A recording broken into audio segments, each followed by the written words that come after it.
Seriously advice दे रहा हूँ, मुझे फोर्स करने की कोशिश मत करना, वरना तुम्हारा सिर भी धड़ से अलग कर दूंगा। अगर मुझे तुम्हें मारकर यहाँ से निकलना पड़ा तो मैं वो भी कर दूंगा, इसलिए अभी के लिए मेरे रास्ते से हट जाओ। और ये सुनकर लीकिंग के रोंगटे खड़े हो जाते हैं और वो सोचता है जैसा मैंने सोचा था वैसा ही है, ये बंदा अब पागल हो चुका है और अगर इसे रोका गया तो यहाँ सीधा इम्पल फैमिली के अंदर ही वॉर स्टार्ट हो जाएगी। और तभी एक वॉइस आती है जो कहती है कि इसे जाने दो, ये अपने बेटे की डेथ के बाद पूरा टूट चुका है और अभी इसे कोई कुछ समझा नहीं सकता, और अगर किसी ने इसे रोका तो ये यहाँ ही ब्लड बात कर देगा, इसलिए इसे जाने दो। और जब ये अपने दुश्मन को खत्म करके वापस लौटेगा तभी इससे बात करना सेफ रहेगा। और ये सुनते ही लीकिंग रिस्पेक्ट में सिर झुकाकर कहता है कि ओके योर मैजेस्टी, मैं आपकी बात समझ गया। और इसके बाद वो लिंटन से बोलता है कि आप जा सकते हो, लेकिन याद रखना आपने योर मैजेस्टी की परमिशन के बिना एक क्राइम किया है, तो मैं उम्मीद करता हूँ कि जब आप वापस आओगे तो खुद उनसे माफी मांगोगे। और ये सुनते ही लिंटन रिस्पेक्ट में कहता है थैंक यू योर मैजेस्टी, आपने मेरी सिचुएशन को समझा, जब मैं अपना बदला ले लूंगा तो वापस आकर खुद माफी भी मांगूंगा, और अगर आप मुझे कोई पनिशमेंट भी देंगे तो मैं उसे हंसते हुए एक्सेप्ट करूंगा। और इतना बोलते ही लिंटन अपने पूरे स्क्वाड के साथ वहां से निकल जाता है। और लिंटन के वहां से चले जाने के बाद अब जो लीकिंग होता है वो उसकी तरफ देखते हुए बोलता है कि अब लगता है कि जो खून की नदियां हैं वो बहने वाली हैं। जिसके बाद अब हमारा व्यू शिफ्ट होता है यूलिंग सेक्ट की तरफ, जहां पर हम देखते हैं कि वेंग जो होता है वो याओयू के साथ में वहां पर आ चुका होता है। और जैसे ही वो वहां पहुंचता है तो वो देखता है कि कुछ लोग एक लड़के को बहुत ही बुरी तरह से पीट रहे होते हैं, और वो लड़का रोते हुए बोलता है कि यंग मास्टर, मैंने ऐसा क्या कर दिया जो आप मुझे इतनी बुरी तरह से मार रहे हो? मुझे याद नहीं कि मैंने कभी आपको ऑफेंड किया हो, अगर कोई गलती हुई है तो प्लीज मुझे बताइए ताकि मैं माफी मांग सकूं। जिस पर जो लड़का होता है वो हंसते हुए बोलता है कि तुम बहुत हैंडसम हो, तो मैं तुम्हें एक स्पेशल रिवॉर्ड देने आया हूं, और उस रिवॉर्ड के तौर पर तुम्हें मेरी एक स्वीट किस मिलेगी। लेकिन तुम्हारी इतनी हिम्मत कैसे हो गई जो तुम मुझे अवॉइड करने की कोशिश कर रहे हो? क्या तुम्हारे अंदर इतनी पावर है कि तुम मुझे रिजेक्ट कर सको? जब मैं इतना प्यार से तुम्हें किस देने आया था तो तुम्हें उसे एक्सेप्ट करना चाहिए था। लगता है कि तुम उस रिवॉर्ड को डिजर्व ही नहीं करते हो। और अब हमें बताया जाता है कि ये बंदा यूलिंग सेक्ट का यंग मास्टर है और इसका नाम है चेन जिन, और उसके 3 बॉडीगार्ड्स होते हैं, जिनमें से एक मोटा वाला बोलता है कि तुम्हें तो थैंक्स बोलना चाहिए कि यंग मास्टर तुम्हें इतना शानदार रिवॉर्ड दे रहे हैं। तभी दूसरा भी हंसते हुए बोलता है कि अगर तुमने इसे एक्सेप्ट नहीं किया तो तुम्हें इतना सफर कराएंगे कि तुम याद रखोगे, क्योंकि हम खुद यंग मास्टर के पर्सनल सर्वेंट हैं, तो समझ लो हमारी पावर क्या है, इसलिए चुपचाप ये रिवॉर्ड एक्सेप्ट कर लो वरना तुम्हारी हालत बहुत खराब कर देंगे। और इतना सुनते ही चेन जिन चिल्लाता है कि अगर तुम लोग इसे अग्री नहीं करवा पाए तो तुम लोग टोटली यूजलेस हो, अब इसे पीटना शुरू करो। और फिर वो तीनों मिलकर उस लड़के को बेरहमी से मारना शुरू कर देते हैं। ये सब देखकर वेंग अपने मन में सोचता है कि सच में इस सेक्ट का यंग मास्टर कितना ईविल और कितना ज्यादा क्रूल है। इनकी हरकतें देखकर तो साफ समझ आ रहा है कि ये सेक्ट कोई नॉर्मल सेक्ट नहीं है। और तभी सिस्टम एक नोटिफिकेशन देता है जिसमें लिखा होता है कांग्रेचुलेशंस होस्ट, आपने एक पीयरलेस जीनियस खोज लिया है। और ये सुनते ही वेंग शॉक्ड हो जाता है और मन में सोचता है पीयरलेस जीनियस? एक मिनट, ये मत कहना कि ये जो सामने चूहे जैसा मुंह लेकर घूम रहा है यही वो पीयरलेस जीनियस है? यही है वो पीयरलेस जीनियस। और उसके इतना बोलते ही अब सिस्टम डिस्प्ले पर दिखाता है कि लिंग यूएन सेक्ट का इकलौता पीयरलेस जीनियस कौन है। और जैसे ही चेन जिन की फोटो स्क्रीन पर आती है वांग का चेहरा एकदम बुरा बन जाता है और वो मन में सोचता है कि नहीं यार, ये तो मैं बिल्कुल भी नहीं चाहता। और इतना सोचते ही हम देखते हैं कि चेन जिन उस लड़के को बालों से पकड़कर जबरदस्ती उसके गालों पर किस करने लगता है। लेकिन तभी सिस्टम वांग को बताता है कि असली पीयरलेस जीनियस वो है जो पीटा जा रहा है। ये सुनते ही वांग उसकी तरफ देखने लगता है और मन में सोचता है कि क्या सच में ये बंदा पूरा लिंग यूएन सेक्ट का पीयरलेस जीनियस है? अगर ऐसा है तो फिर ये इस तरह से बुली क्यों हो रहा है? और इतना सोचते ही वांग को लीकिंग की याद आती है और वो सोचता है कि कहीं ये भी तो वैसा ही नहीं है, मतलब एक ऐसा मॉडल जिसके अंदर एक पीयरलेस फिजिक छुपा हुआ है लेकिन अभी अवेकन नहीं हुआ है, इसलिए अभी ये इस तरह से सफर कर रहा है। तो यही मेरे लिए परफेक्ट मौका है, अगर मैं इसे अभी बचा लूं और अपनी साइड कर लूं तो मुझे एक फ्री का पीयरलेस जीनियस मिल जाएगा। और इतना सोचते ही वांग अपनी जगह से जंप करता है और उस लड़के के सामने जाकर खड़ा हो जाता है और बोलता है कि ठीक है, तुम्हारा ये ड्रामा बहुत हो गया, अब बंद करो, तुम्हारी ये एक्टिंग बहुत बोर कर रही है। ये सुनते ही चेन जिन गुस्से में बोलता है कि आखिर ये अंधा है कौन जो इतनी हिम्मत करके इस यंग मास्टर को बोल रहा है कि वो चुप हो जाए? क्या तुझे पता भी है कि मैं कौन हूं? और अब क्योंकि तूने आकर मेरा पूरा मूड खराब कर दिया है तो मैंने एक नया डिसीजन ले लिया है। अब जो मेरा पीयरलेस किस है वो मैं अपने इस चमचे को नहीं दूंगा, उसे तो मैं बाद में भी किस कर सकता हूं, लेकिन क्योंकि तू खुद चलकर आया है लकड़ी बनकर तो अब वो किस तुझे ही मिलेगा। सो get ready for my peerless किस। ये सुनकर वांग अपने मन में सोचता है कि इस बास्टर्ड की हिम्मत कैसे हो गई मुझसे ऐसे बात करने की, लगता है अब मुझे थोड़ा शो ऑफ करना ही पड़ेगा। और इतना सोचते ही वो याओयू से बोलता है कि याओयू, मैं ये सस्ता काम तुम्हें सौंपता हूँ, क्या तुम इस बंदे का बदबूदार मुंह बंद कर सकती हो, क्योंकि मैं अपना हाथ इस पर वेस्ट नहीं करना चाहता। ये सुनते ही याओयू आगे आती है और उसकी एंट्री इतनी ग्रेसफुल होती है कि सारे लोग एक पल के लिए उसकी खूबसूरती में खो जाते हैं। और जैसे ही चेन जिन के चमचे याओयू को देखते हैं तो वो पूरे के पूरे उस पर लट्टू हो जाते हैं और तारीफों की बरसात शुरू कर देते हैं कि मुझे तो अपनी आंखों पर यकीन ही नहीं हो रहा कि आखिर इस वर्ल्ड में इतनी क्रेजी खूबसूरत लड़की पॉसिबल भी है क्या? ये परी जैसी दिखने वाली कौन है और कहां से आई है? इससे ज्यादा परफेक्ट ब्यूटी मैंने अपनी पूरी जिंदगी में नहीं देखी। और इतने में ही हम देखते हैं कि चेन जिन का पारा एकदम हाई हो जाता है और वो गुस्से में चिल्लाते हुए बोलता है कि चुप हो जाओ सबके सब, तुम्हारी हिम्मत कैसे हुई मेरे सामने किसी और लड़की की तारीफ करने की? मैं इस दुनिया में अपने से ज्यादा खूबसूरत किसी को भी जिंदा नहीं छोड़ सकता। जाओ और इस लड़की को तुरंत कैप्चर करो, मैं इसकी ब्यूटी को पर्सनली डिस्ट्रॉय करूंगा और फिर अपने हाथों से इसे खत्म करूंगा। ये सुनते ही उसके चमचे फुल जोश में बोलते हैं यंग मास्टर चिंता मत कीजिए, इसे हम संभालते हैं।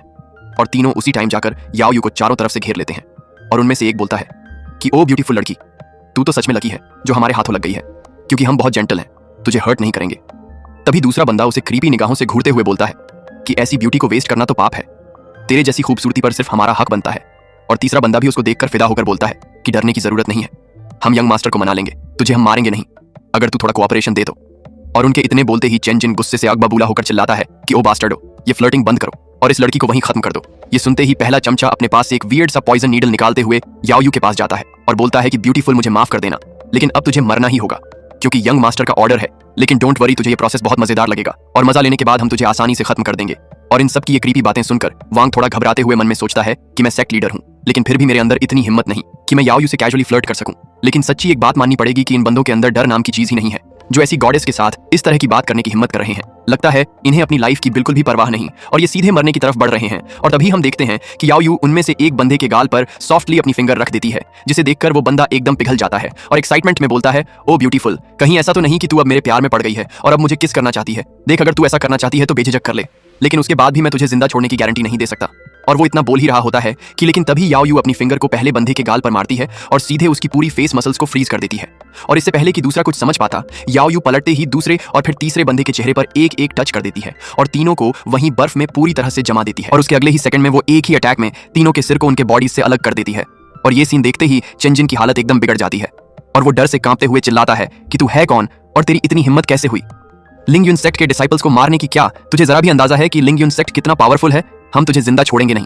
लेकिन उससे पहले कि वो और कुछ बोलता, याओयू एकदम से उसके पास टेलीपोर्ट करती है, अपनी फिंगर को उसकी फॉरहेड पर रखती है और कोल्ड वाइब में बोलती है कि यहाँ तेरी औकात एक स्ट्रीट डॉग से भी कम है। क्या तुझे सच में लगता है कि मैं तुम्हारे जैसे लूजर सेक्ट से डरूंगी? और इतना बोलते ही उसकी बॉडी को भी फ्रीज करना शुरू कर देती है, जिससे चेंजिन की पूरी बॉडी ठंडी होकर कांपने लगती है और वो दर्द से चीखने लगता है। लेकिन तभी एक हाथ आता है और याओयू की फिंगर को सॉफ्टली रोक देता है, जिससे उसका टच चेंजिन से कांटेक्ट नहीं कर पाता। और फिर रिवील होता है कि ये हाथ उसी बंदे का है जिसे थोड़ी देर पहले चेंजिन बुरी तरह से पीट रहा था। और ये देखकर वांग भी शॉक्ड रह जाता है और मन में सोचता है कि मुझे तो यकीन ही नहीं हो रहा कि यही बंदा अब आकर उसे बचा रहा है, जबकि ये उसे कुछ देर पहले बुली कर रहा था। और तभी याओयू गुस्से से उस लड़के से बोलती है कि सीरियसली तू इस बंदे को बचाना चाहता है? क्या भूल गया तू खुद अभी इंसल्ट हो रहा था इसकी वजह से? और इससे पहले कि वो कुछ कह पाए, चेन जिन सार्कास्टिकली हंसते हुए बोलता है कि ली हाय, तू तो बड़ा नोबल निकला, जल्दी से इस लड़की को खत्म कर और बदले में मैं तुझे रिवॉर्ड में अपनी किस दूंगा। लेकिन तभी वो ट्विस्ट आता है जब ली हाय खुद चेन जिन का गला पकड़ लेता है और उसे हवा में उठा देता है। उसकी सांसें अटक जाती हैं क्योंकि ली हाय ने इतनी जोर से उसका थ्रोट दबाया होता है कि उसकी आंखें बाहर निकलने लगती हैं। और चेन जिन घबराकर चिल्लाता है कि ली हाय, तू भूल गया कि मैं कौन हूं? लेकिन ली हाय उसे कामली देखते हुए बोलता है कि मैंने सोचा था कि कल के टूर्नामेंट में मैं तुझे पब्लिकली हराऊंगा, ब्रूटली फिनिश करूंगा, लेकिन आज तू अपनी स्टूपिडिटी की वजह से किसी और के हाथों मरने वाला था और ये मैं अलाउ नहीं कर सकता, क्योंकि अगर तुझे किसी और ने मार दिया तो मुझे जिंदगी भर रिग्रेट रहेगा। और इतना बोलते ही ली हाय और फिर ली हाय अपने हाथों से ही चेन जिन की गर्दन को पूरी फोर्स से तोड़ देता है और उसकी डेड बॉडी को नीचे फेंकते हुए बोलता है कि यहाँ पर तुझे मारने का हक सिर्फ मेरा है और तुझे खत्म करने वाला सिर्फ मैं ही रहूंगा, कोई और नहीं। और जैसे ही ली हाय की ये पावर वांग देखता है, वो शॉक में सोचता है कि ये बंदा बाहर से जितना काम दिखता है, अंदर से उतना ही अनप्रेडिक्टेबल और डेंजरस है। और इतने में ली हाय स्टाइलिश तरीके से उस डेड बॉडी को जमीन पर फेंकते हुए बोलता है कि चलो एक और पर्सनल एनिमी को परमानेंटली खत्म कर दिया। मैं तो इसे स्टेज पर सबके सामने टॉर्चर करके मारने वाला था, लेकिन अफसोस इमरजेंसी में ही ये खत्म करना पड़ा। और जैसे ही वांग ये सब देखता है, वो तुरंत सिस्टम से पूछता है कि तूने तो कहा था ली हाय एक पीयरलेस जीनियस है, लेकिन मुझे ये बंदा तो किसी डीमन से कम नहीं लग रहा, मैं इसकी पूरी ओरिजिन जानना चाहता हूं अभी के अभी। और सिस्टम तुरंत नोटिफिकेशन देता है कि अगर तुम्हें ली हाय का ओरिजिन एक्सेस करना है तो तुम्हें 8000 सेक्ट पॉइंट्स खर्च करने होंगे। और ये सुनते ही वांग पूरी तरह से हिल जाता है और मन में सोचता है कि ये सिस्टम सच में काफी डार्क होता जा रहा है। मुझे वैसे भी इतने कम सेट पॉइंट्स मिलते हैं और एक बार में सारे खत्म कर देना कहाँ की फेयरनेस है, लेकिन क्यूरियोसिटी इतनी ज्यादा होती है कि वो तुरंत कंफर्म पर क्लिक कर देता है, जिसके बाद सिस्टम उसे बताता है कि ली हाय का असली नाम ली चंगंग है, जो कि एंशिएंट ईरा का स्ट्रॉन्गेस्ट मैन था, प्रोफाउंड एम्परर रेल्म की पीक पर बैठा हुआ एक अनस्टॉपेबल एग्जिस्टेंस था। और किसी अनजाने कारण से उसकी मिस्टीरियस डेथ हो गई थी, लेकिन उसके पास एक लेजेंडरी ट्रेजर था जिसने उसकी सोल को सेव कर लिया और उसे रीइंकारनेट कर दिया। और इसी रीइंकारनेशन के बाद उसने इस नए नाम के साथ दोबारा जन्म लिया, लेकिन उसके पास अब भी अपनी पास्ट लाइफ की सारी मेमोरीज इंटैक्ट हैं। और ये सुनकर वांग पूरी तरह से हैरान रह जाता है और मन में सोचता है कि प्रोफाउंड एम्परर रेल्म का एक्सपर्ट इतना पावरफुल होता है कि अकेले एक पूरे एम्पायर को डिस्ट्रॉय कर सकता है। लेकिन फिर एक चीज उसे कंफ्यूज करती है कि अगर ये ली हाय इतना पावरफुल है और इसे अपनी पुरानी लाइफ की सारी पावर और मेमोरी है, तो फिर ये नई लाइफ में बुलिंग क्यों सह रहा है, ये खुद फाइट बैक क्यों नहीं कर रहा। और तभी सिस्टम जवाब देता है कि ली हाय खुद अपनी रीइंकारनेशन का सीक्रेट सबसे छिपा कर रखना चाहता है, क्योंकि वो जानता है कि अगर उसका रियल आइडेंटिटी पावरफुल लोगों को पता चल गई तो वो उसे ग्रो करने ही नहीं देंगे, उसे हर कदम पर सप्रेस किया जाएगा और वो अपनी फुल पोटेंशियल कभी अनलॉक नहीं कर पाएगा। इसलिए अभी वो सब कुछ सीक्रेटली मैनेज कर रहा है ताकि सही वक्त आने पर सबको शॉक दे सके। ली हाय हमेशा अपनी रीइंकारनेशन को सीक्रेट रखता है, क्योंकि उसे पता है अगर किसी ने भी उसका रियल ओरिजिन जान लिया तो वो उसे अभी के अभी खत्म कर देंगे। लेकिन इसके बावजूद भी अब तक जिसने भी ली हाय को बुली किया है, वो किसी न किसी वजह से अगले ही दिन डिसअपीयर हो गया है। और लिंग युएन सेक्ट के अंदर से कई एल्डर्स और डिसाइपल्स इसी तरह से गायब हो चुके हैं, लेकिन अभी तक भी उस सेक्ट को इसका एग्जैक्ट रीजन नहीं पता चल पाया है। और ये सब सुनने के बाद वांग अपने मन में सोचता है कि ये लोग किसी अननोन रीजन से गायब नहीं हुए, बल्कि उन्हें ली हाय ने ही पर्सनली एलिमिनेट किया है। सच में ली हाय को देखने के बाद मुझे अपनी दुनिया की वो लाइन याद आ गई कि नेवर जज a book by its cover, क्योंकि ये बंदा जितना काम दिखता है उतना ही रूथलेस है और वो अपने एनिमीज को कभी भी जिंदा नहीं छोड़ता। और इतना सोचने के बाद वांग सिस्टम से पूछता है कि सिस्टम बता, क्या अभी के टाइम पर ली हाई का कल्टीवेशन लेवल क्या है? और सिस्टम रिप्लाई करता है कि जब ली हाई ने अपनी सोल को उस सुप्रीम ट्रेजर के साथ मर्ज किया था 1 साल पहले, तो उसके बाद सिर्फ 1 ही साल में वो एंट्री पीस रेल्म तक पहुंच चुका है और अभी के टाइम पर भी वो उसी रेल्म में है। और ये सुनकर वांग बोलता है कि जब मैंने लीचिंग से कहा था कि मैं उसे 1 साल के अंदर एंट्री पीस रेल्म तक पहुंचा दूंगा, तो मुझे नहीं पता था कि मैं किसी ऐसे रियल पर्सन से मिलूंगा जो एक्चुअल में 1 साल में ही वहां तक पहुंच चुका है और उसकी पास्ट लाइफ में वो प्रोफाउंड एम्परर रेल्म की पीक पर था और इस लाइफ में उसकी क्वालिफिकेशंस तो उससे भी ज्यादा रिफाइंड है और उसका टैलेंट लिटरली हेवन के अगेंस्ट है। और अब मैं अच्छे से समझ चुका हूं कि उसका फ्यूचर प्योरली अल्टीमेट होने वाला है। और सच में सिस्टम ने मुझे एक पीयरलेस जीनियस दिया है जो सिर्फ एक ही सेक्ट के लिए बना है, डिवाइन इमॉर्टल सेक्ट। और इतना सोचने के बाद वांग सीधा ली हाई की तरफ देखता है और उससे बोलता है कि तुमने लिंग युएन सेक्ट के यंग मास्टर को मार दिया है और अब ये पूरा पैलेस तुम्हारे लिए सेफ नहीं रहा। क्यों ना तुम मेरे साथ चलो, मैं तुम्हें प्रॉमिस करता हूं कि मैं तुम्हें फुल प्रोटेक्शन दूंगा और तुम्हारी ग्रोथ भी सिक्योर रहेगी। और ये सुनकर ली हाई वांग की तरफ देखकर उससे बोलता है कि तुम होते कौन हो और तुम्हें क्या लगता है कि तुम्हारे पास इतनी क्वालिफिकेशन है कि तुम मुझे अपने साथ रख सको? और वांग काल्मली रिप्लाई करता है कि मैं नहीं जानता कि मेरे पास वो क्वालिफिकेशन है या नहीं, लेकिन एक चीज मैं जानता हूं, तुम्हारा रियल नेम ली चोंगांग। और जैसे ही वो अपने असली नाम को सुनता है, ली हाई भी कुछ सेकंड्स के लिए पूरी तरह शॉक्ड रह जाता है और मन में सोचता है कि अगर बात लिंग युएन सेक्ट की हो तो उसका मास्टर सिर्फ प्रोफाउंड एवरेज रेल्म पर है, लेकिन ये बंदा जिसका कल्टीवेशन मैं नहीं देख पा रहा और जो लड़की इसके पीछे खड़ी है वो क्लियरली एक एक्सपर्ट है। मतलब ये दोनों जो दिख रहे हैं वो असल में बहुत ही हाई टियर एग्जिस्टेंस है जो कि उसे बहुत ज्यादा रिस्पेक्ट दे रही थी। इवन इस बंदे को मेरे रियल नेम के बारे में भी पता है, लेकिन उसकी बातों से ऐसा बिल्कुल नहीं लग रहा कि वो मुझे कोई हार्म पहुंचाना चाहता है, इसलिए उसे फॉलो करना कोई बुरा आइडिया नहीं होगा। और वैसे भी अगर सिचुएशन पूरी तरह से खराब हो भी जाए तो मेरे पास अपना ट्रम्प कार्ड है जिससे मैं खुद को आसानी से बचा सकता हूं। ये सब सोचने के बाद ली हाई वैंग की तरफ देखकर कहता है, ठीक है, मैं तुम्हें फॉलो करूंगा। और जैसे ही ली हाई इतना बोलता है, अचानक किसी की तेज चिल्लाहट सुनाई देती है जो गुस्से में चिल्ला रहा होता है कि किसकी इतनी हिम्मत हो गई जो मेरे बेटे को टच कर गया। और इसके साथ ही सीन में एंट्री होती है लिंगियन सेक्ट के मास्टर की, जो जैसे ही अपने बेटे की डेड बॉडी देखता है तो वहीं गिरकर रोने लगता है और रोते हुए चिल्लाता है, मेरा बेटा चेंजिन नहीं मर सकता, ये पॉसिबल नहीं है। और इतना कहते हुए वो तुरंत उसके मेरिडियंस चेक करने लगता है और देखता है कि उसकी सारी मेरिडियंस ली हाई ने बुरी तरह से क्रश कर दी हैं। अब लिंगियन सेक्ट का मास्टर गुस्से से कांपते हुए याओ यू की तरफ देखकर पूछता है कि क्या मेरे बेटे को मारने वाले वो 3 लोग तेरे ही लोग थे? और याओ यू बिल्कुल ठंडी निगाहों से उसकी तरफ देखकर बोलती है, हाँ, उन्हें मैंने ही मारा है। ये सुनते ही मास्टर का गुस्सा 7वें आसमान पर पहुंच जाता है और वो चिल्लाते हुए कहता है, तो मतलब मेरे बेटे को मारने में तेरा भी हाथ है? अब मैं तुझे यहाँ से जाने नहीं दूंगा, तू यहीं लिंगियन सेक्ट के अंदर रहेगी। और मास्टर के इतना कहते ही एल्डर्स की एंट्री होती है जो याओ यू की ब्यूटी को देखकर ब्लश करने लगते हैं और उनमें से एक कहता है, क्या इतनी ब्यूटीफुल लड़की इस वर्ल्ड में एग्जिस्ट भी करती है? तभी दूसरा कहता है कि कितना दुखद है कि हमें इतनी खूबसूरत लड़की को मरता हुआ देखना पड़ेगा। तभी तीसरा बोलता है कि इस लड़की ने हमारे यंग मास्टर को मारा है, लेकिन पता नहीं क्यों मुझे इससे कोई नफरत नहीं हो रही। इतने में ली हाई कुछ बोलने आगे बढ़ता है, लेकिन वैंग उसे रोक देता है और खुद सामने जाकर मास्टर से कहता है, क्या तुम लाइफ के बदले लाइफ लेना चाहते हो? मास्टर घूरते हुए याओ यू की तरफ देखकर बोलता है, हाँ, यहाँ मेरे बेटे की मौत हुई है तो बदले में मुझे एक और बेटा चाहिए, तो ये लड़की मुझे एक और बेटा पैदा करके देगी, फिर मैं इसे छोड़ दूंगा। और ये कहते हुए उसका पूरा चेहरा एक गंदे ठरकी जैसा हो जाता है। वहीं चेंजिन की सोल भी बाहर आकर चिल्ला पड़ती है कि मेरा बाप कितना बड़ा ठरकी है। और अब ये सब सुनने के बाद वैंग का भी पारा हाई हो जाता है और वो गुस्से में मन ही मन सोचने लगता है, एक बार को तो मुझे भी लगा था कि ये मास्टर अपने बेटे से सच में प्यार करता होगा, लेकिन जरा इस बुढ़े को तो देखो, इसके तो बुढ़ापे में भी दिल में गंदे अरमान पल रहे हैं। और इतना सोचते ही लिवान सेक्ट के एल्डर्स और डिसाइपल्स अचानक चिल्लाने लगते हैं और सब जोर जोर से चिल्ला रहे होते हैं, सेक्ट लीडर जिंदाबाद, सेक्ट लीडर जिंदाबाद। और ये सब सुनकर याओ यू के अंदर गुस्से की आग भड़क उठती है और वो तीखी नजर से देखकर बोलती है कि क्या तुम सब सच में मेरे हाथों से मरना चाहते हो? और उसके इतना बोलते ही वांग उसे कामली ऑर्डर देते हुए कहता है, याओ यू, लगता है ये बंदा अपने बेटे की मौत से पूरी तरह से पागल हो चुका है, इसकी जीने की इच्छा खत्म हो गई है, तो क्यों ना उसकी आखिरी विश पूरी कर दी जाए।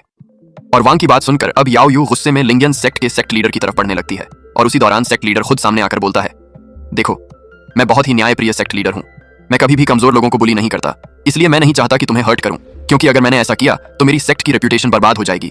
लोग कहेंगे कि मैंने एक मासूम सी लड़की को हर्ट किया है, इसलिए मैं तुम्हें एक ऑफर देना चाहता हूं।